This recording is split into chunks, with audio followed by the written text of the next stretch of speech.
grand leader, avant sa mort, disait, je ne connaissais pas le but de la vie. Un autre grand leader disait à ses disciples, cherche la vérité. Un autre grand leader de la masse disait à ses fidèles, avant sa mort, je ne suis pas le chemin. Mais Jésus a dit, je suis le chemin, la vérité et la vie. Nul ne vient au Père que par... Bien-aimés, que la grâce et la paix de notre Seigneur Jésus soient avec vous cet après-midi. Nous sommes toujours sur l'introduction d'Épître aux Corinthiens. Et nous allons aborder la résurrection. La question des résurrections des morts, où les émissaires qui étaient venus voir apôtre Paul avec la maison de Chloé, on lui a posé question parce qu'il y avait certains membres de l'Église qui enseignaient qu'il n'y a pas de résurrection des morts. Et je me réjouis beaucoup parce qu'au moment où Paul a abordé ce sujet de la résurrection, beaucoup d'apôtres, des apôtres comme Jean ou Pierre et certains vivaient encore. Donc si ce n'était pas vrai, il y allait avoir des contradictions. Mais Pierre abordait un peu et nous voyons l'apôtre Jean aussi a énuméré largement dans son livre d'Apocalypse, la Révélation. Et Paul avait écrit longuement à ce sujet, parce que les chrétiens sont venus lui poser cette question, que beaucoup disaient, ils ne croient pas à la résurrection des morts.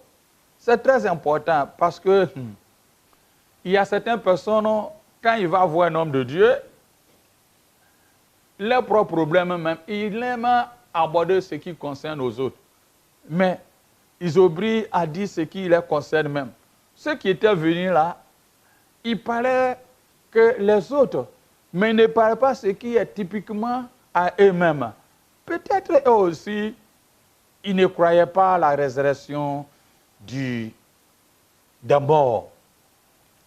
Dans le contexte gréco-romain, se trouvait la résurrection était un sujet très difficile à être accepté. La résurrection est difficile à accepter. Les deux principaux caractères qui distinguent les dieux grecs des hommes étaient le bonheur et l'immortalité. L'homme était régulièrement considéré comme l'union des deux entités distinctes. Une âme et un corps. Donc le premier, mais non la seconde, est souvent considéré comme survivant à la mort. La dissolution du corps est considérée avec résignation comme inévitable. Cette vision de l'homme est différente de ce que nous trouvons dans l'Ancien Testament, où l'homme est considéré non pas comme une dualité, mais comme un corps animé, c'est-à-dire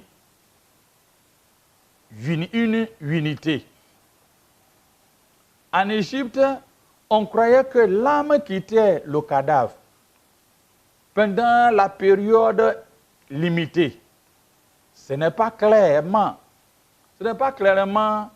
par l'œuvre de Dieu, mais des hommes qui permettaient à l'âme de continuer à vivre en prenant soin du corps lorsqu'il a quitté le corps. Il n'y avait aucune atteinte à la résurrection corporelle dans ce monde. Il n'y avait aucune. De même dans le culte de Dieu, la végétation adonie en grec, Donc le culte s'est répandu aussi à Byblos, Babylone, à Chypre.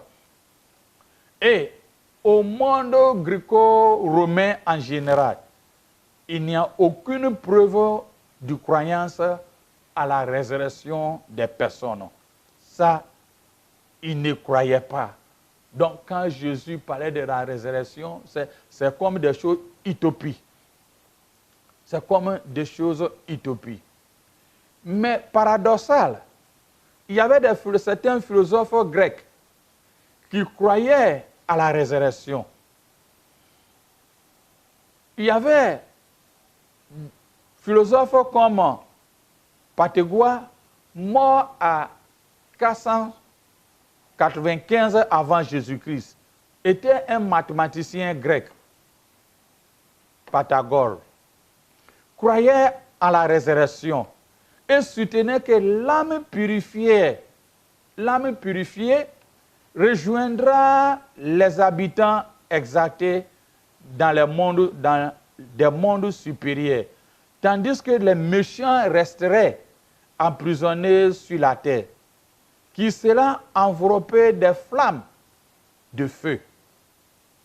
Platon aussi, mort à 348 avant Jésus-Christ, attribue à Socrate de nombreux arguments en faveur de la résurrection et la vie éternelle, dont certains sont suivants. Il dit, l'homme doit être vertueux. Pour devenir vertueux, il faut résister au désir charnel. Cela signifie une privation de la part de l'homme. Cette privation sera récompensée par une vie éternelle et heureuse. Deuxième, les contraires se suicident dans ce monde. La lumière et l'obscurité. Le printemps et l'hiver. Le jour et la nuit se succèdent. Alors, la mort suit la vie. Ainsi, une autre vie suivra la mort. Cependant, cette seconde vie sera éternelle. Il continue en donnant ce que Socrate a dit. Le monde a parfois l'impression d'avoir vécu quelque chose qui lui arrive maintenant. Le monde où tout le monde a parfois l'impression d'avoir vécu quelque chose qui lui arrive maintenant. Cela signifie que nous avons vécu cette vie dans un autre monde, le monde des esprits, avant de venir ici. Ainsi, cette vie est le résultat d'une vie intérieure, une vie passée, et une répétition, et d'une autre vie qui est à venir. Bien qu'il soit hautement douteux de ces derniers arguments, soit correctement et bien qu'il suggère une incarnation, il est indéniable que Socrate et son élève Platon croyaient à une vie après la mort.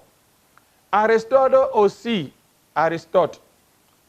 mort vers 322, a réduit l'idéalisme de son professeur Platon avec quelques éléments de philosophie matérialistique. Il croyait à l'existence de l'esprit et à son immortalité. Il a dit, en dehors du corps matériel de l'homme, quelque chose immatériel existe en lui, qui est immortel. Qui est immortel. Il y en a d'autres aussi qui ont parlé. Mais ces royaumes étaient désignés par des noms. Et les philosophes et beaucoup ont des idées qu'il y a une vie après la mort. Beaucoup à l'époque de Jésus ne souscrivent pas à la notion au-delà, mais croyaient que la mort cesse simplement d'exister. Parmi ceux qui croyaient à la vie après la mort, au temps de Jésus, à l'époque de Jésus, certains pensaient que seul l'esprit survivait et considéraient au-delà comme un royaume sombre dans lequel tous les gens iraient indépendamment de leurs actes mortels. Croyaient à l'époque de Jésus.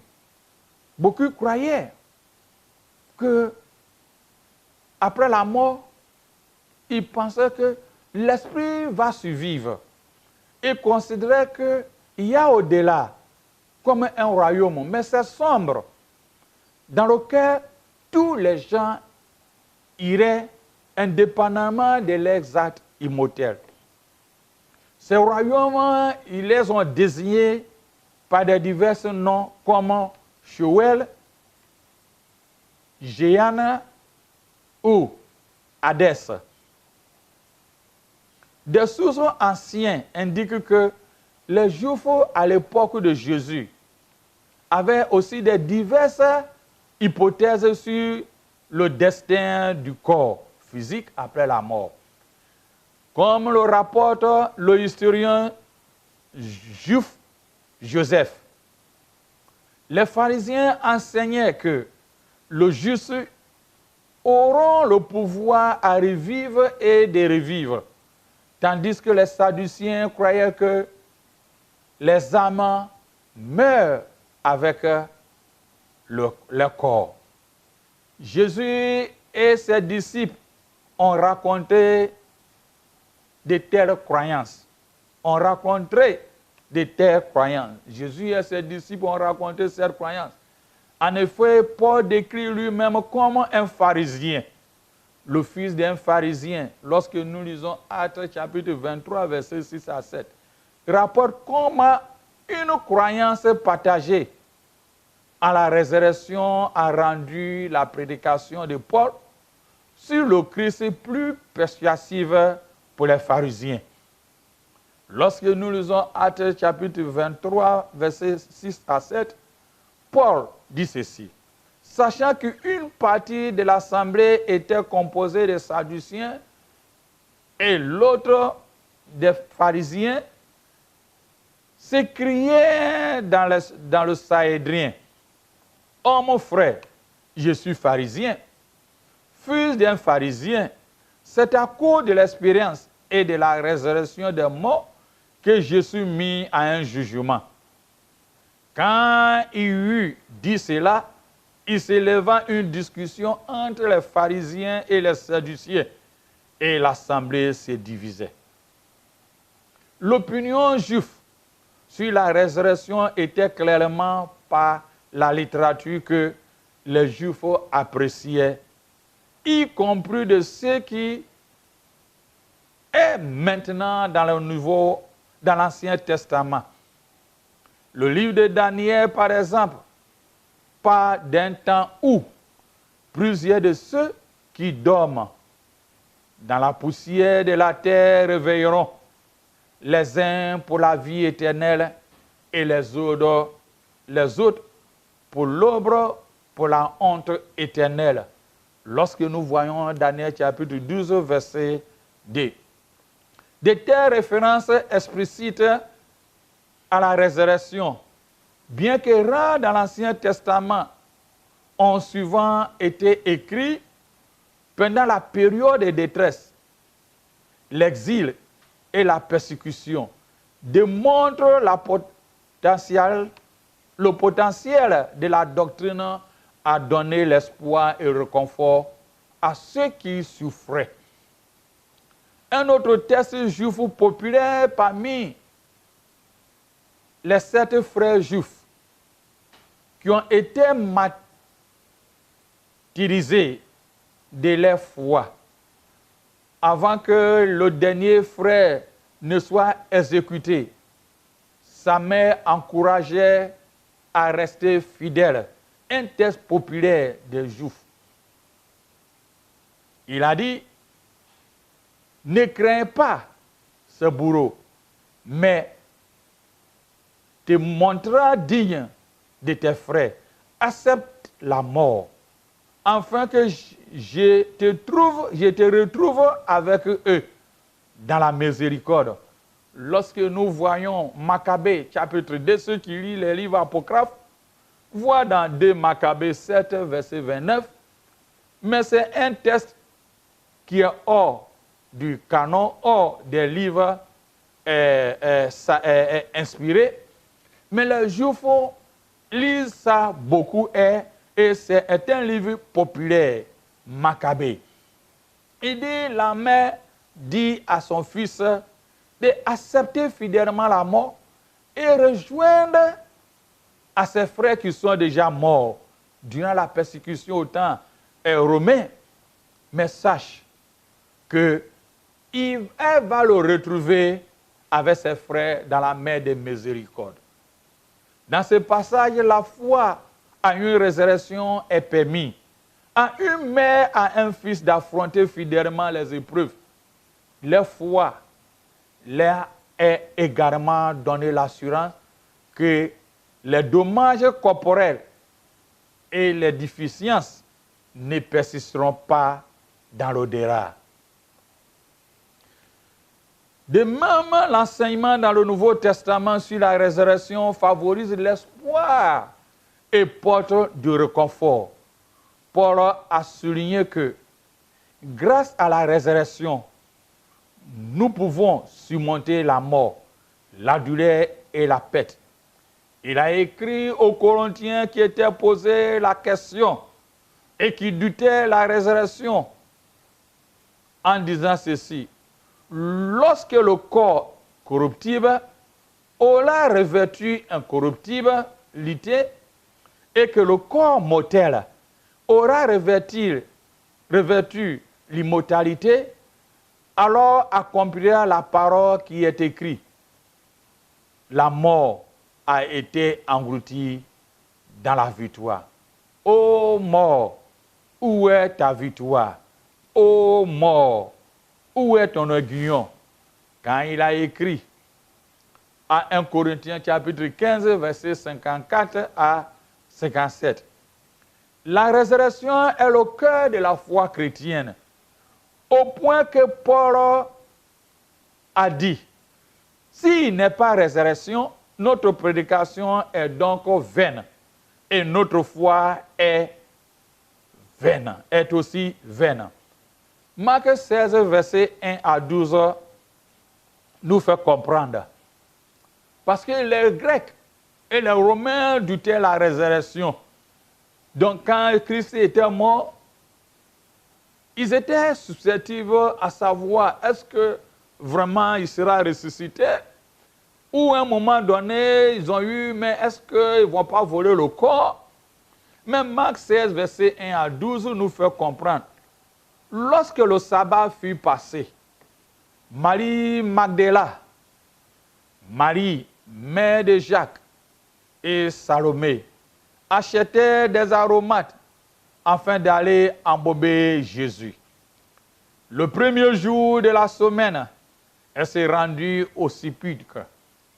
De grands matins, comme le soleil venait de se lever, elle disait entre elles, qui nous roulerons la pierre loin de l'entrée des sépulcres.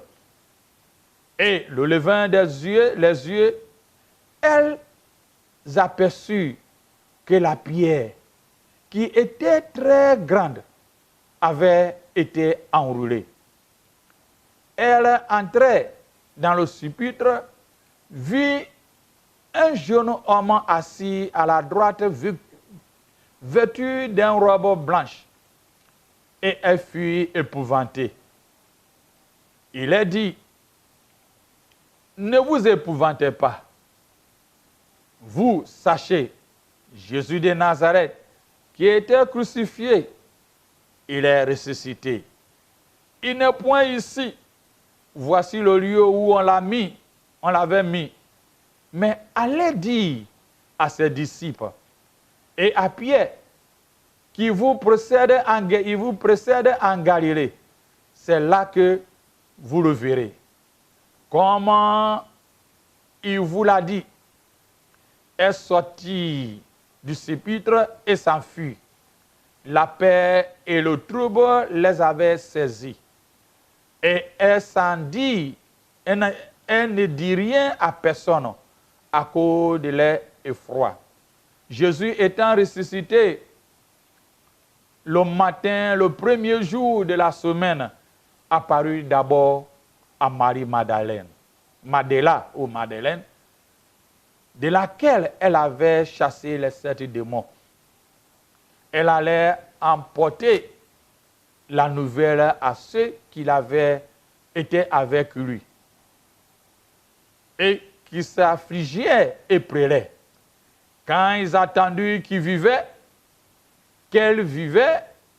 avait vu, ils ne le crurent point. Après cela, il apparut sous une autre forme à deux d'entre eux qui étaient en chemin pour aller la campagne. L'évangile et l'acte des apôtres sont peu disettes, éloquentes. Sur les femmes, quelques figures de femmes sortent de l'air anonyme et ils s'exprimaient librement. On voit que Marie et Marie-Madeleine, Thecla ou bien Thècre, Lydie, la femme même de Ponce Pilate, les filles de Philippe, Hélène, Phoebé, ont tous joué de grands rôles dans l'histoire des premiers temps du christianisme. Christ est ressuscité.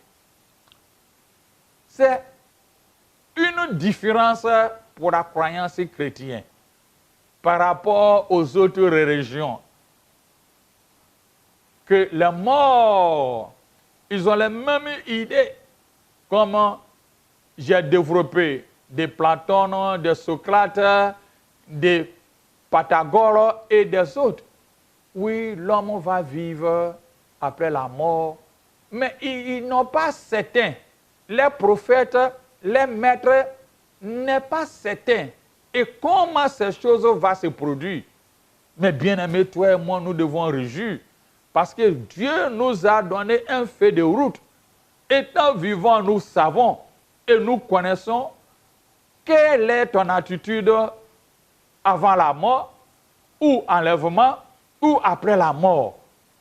Tu es certain de toi-même.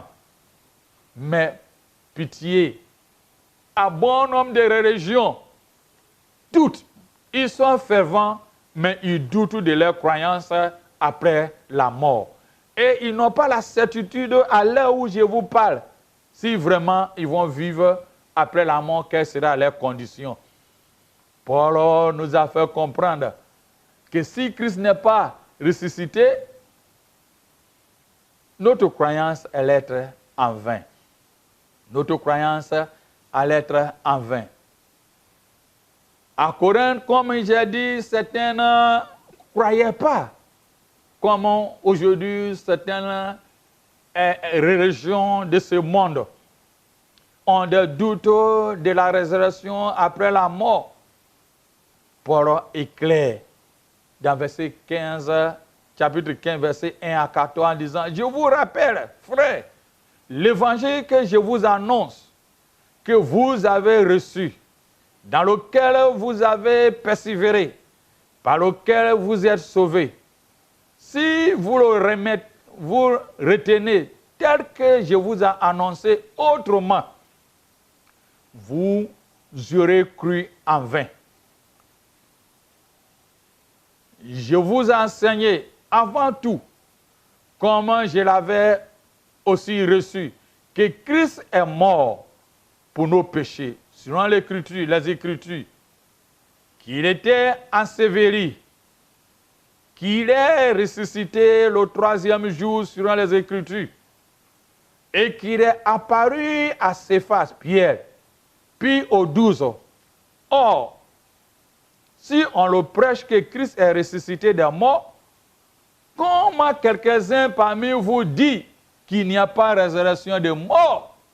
S'il n'y a pas résurrection des morts, Christ non plus pas été ressuscité. Si Christ n'est pas ressuscité, notre prédication est donc vaine et notre foi aussi est vaine. Si Christ n'est pas ressuscité de la tombe, il est mort. Un Christ mort est incapable de justifier les croyants. Et des croyants non justifiés demeurent dans leurs péchés.